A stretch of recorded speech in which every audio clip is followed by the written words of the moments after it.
Welcome to this learning about learning styles. You're listening into this video because possibly you work with children, you're a teacher, you're an implementer, but in the context of compassion, you are delivering curriculum implementation. My name is James Katumba, and my role at Compassion is program training, which is purely learning and development. Allow me to start with a story. I've got two amazing children, Amora and Adriel. They are my children, but all of them perceive learning differently. One loves to paint pictures, and that's Adriel, and Amora loves to listen to so many things. Did you know that children learn differently? The same thing with the adults. We cannot assume that the way we learn is the same way that the children learn. And therefore, ladies and gentlemen, I want to introduce you to a session which I believe is very critical for everybody who is delivering curriculum implementation or designing any learning, and that is learning styles. We need to be at a place where when we are designing lessons for implementation in our churches, we understand the concept of learning styles. So by the end of this conversation or this session, I want you to be able to understand how do children and youth learn. Then the next segment will be how do we integrate the learning style when we are designing lesson plans. Because the moment we get that, it's going to become easier for us to connect with them. I'll tell you, research has shown that we do not have any child who is poor in academics or poor in comprehension of information. It is just the way we deliver learning intervention that can effectively allow them to either pick the information or they are going to be left behind. Therefore, this video is focusing you to understanding so that at the place of delivery and designing, you can be able to think about them. The first category, the first category of the learning style is visual learners. These type of learners are going to pick information that is demonstrated through pictures, through color, through lots and lots of things that appeal to the eyes. And so that implies that as an implementer, when I'm designing a lesson, what are some of the things that I'm going to integrate into the lesson? Maybe I'll get a picture about a Bible character. Maybe I'm going to invite them to watch a video. Maybe I could consider inviting them to paint using crayons, depending on which age and depending on which lesson and depending on which context. Possibly you come from a setting where none of all those appear. Maybe then that means you're going to appear in class with a mango, or a pumpkin, or a clutch of bananas. This particular learner or student is going to be zoomed in because there is something they can see. So now, I want you to think for a moment, if you're an implementer or you are a tutor, what will you put in your lesson to focus on visual learners? Because the moment we do not get to a place where we catch the attention of this learner from the word go, we are going to lose it. We are going to lose them. We wouldn't want to have a class of 30 people and half of them have been lost because we cannot connect with them.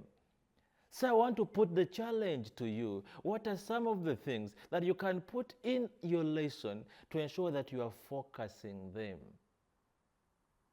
The next aspect, now that we're talking about visual learner, then would be, now that I've understood what I have put in the lesson, how can I find the compounding effect of the items that translates to the budget? Because all the learning aids, all the job aids need to be planned for. We cannot think about delivering a lesson in absence of a budget. And therefore, a lesson is not thought about the morning of delivery. A lesson has to be thought about way earlier so that we plan and have sufficient information for this particular learner. So if you have a moment in your journal notes or where you're listening in from, write what are some of the things that are critical for me to integrate into my lesson plan, specifically thinking about visual learner. The next type of learner is the auditory learner. This person prefers to hear information. These are the learners, or these are the students that you're going to find at the front of the class. They are always going to raise up their hand to read the story. They are going to raise up their hand to read a passage. They are going to raise up their hand to do something. Why? Because they are appealed to reading. Why? Because they process through hearing. Most of the time, they sit at the front of the class. They don't want even a pen to fall. Why? Because they want to hear everything. This type of learners want eye contact. If you could mention their name in class, oh my God, you have made their day. If you could come to class and mention them, give them an activity for reading or listen to something, they are going to come off strong. Why? Because they are auditory learners. Now, at the place of designing a lesson for a class, for a cognitive age group, how do I ensure that I put in activities that focus the auditory learner? Possibly, in the middle of the lesson, I may invite these people to read aloud. Who can read for us this Bible passage? Or I could have something that I can play through the sound and invite people to comment, what sound was that? Which creature, which animal makes that sound? This helps to trigger cognitively the mind of the learner. Why? Because they process information through hearing. So it becomes important for me at design level to think about them. Still, I'll give you the same activity. I want you to think about the previous lesson you delivered and think about what activities were you able to integrate into your lesson, thinking about auditory learners. Why? Because it's very important. I'll give you a moment, and as you write them, and then after we shall proceed.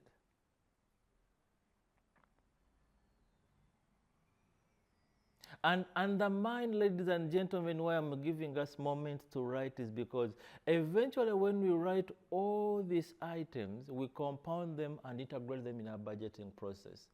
There are going to be items that you need to think about when you're delivering learning.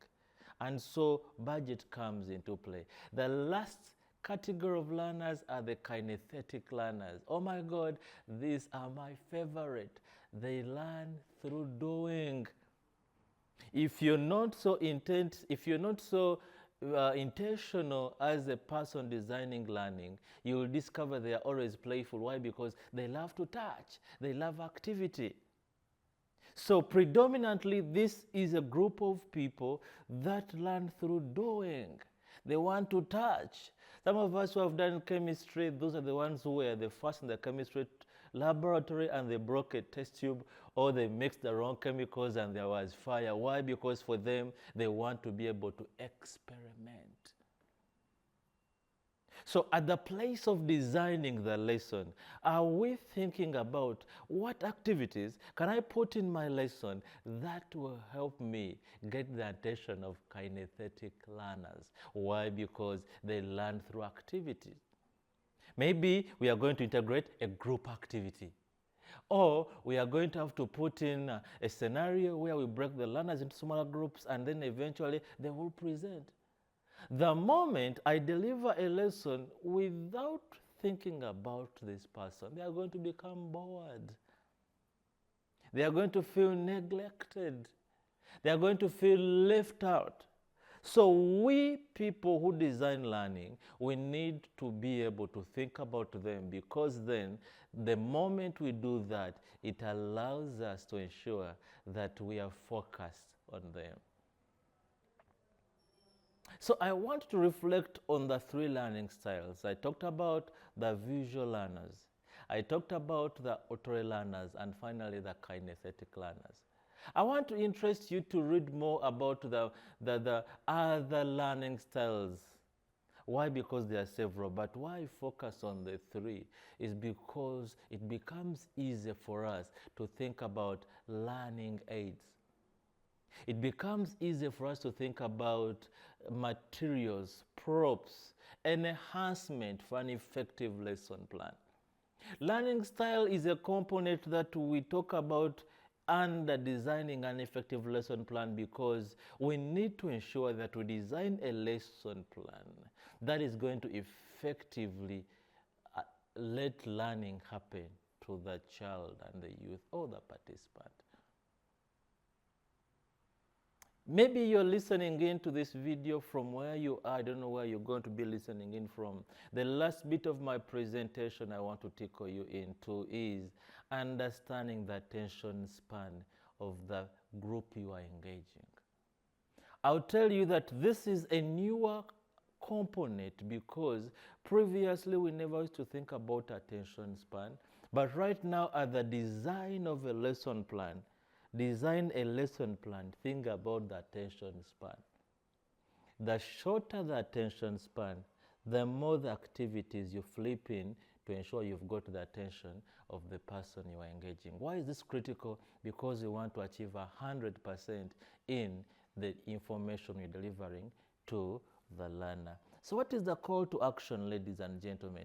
The call to action, as I bring this to close, is one, appreciation of learning style is going to give you an opportunity to design an effective lesson plan. Appreciation of learning style is going to give you an opportunity to design an effective lesson plan. Number two, understanding that all participants are unique. When I say participants, I mean children and youth. They are unique. They process, interpret, and apply information differently. Therefore, as a person who delivers learning, I need to have that at the back of my mind. And number three, I want to challenge you. Would you consider integrating learning aids into your lesson planning so that when you stand before the learners, you can effectively connect with them?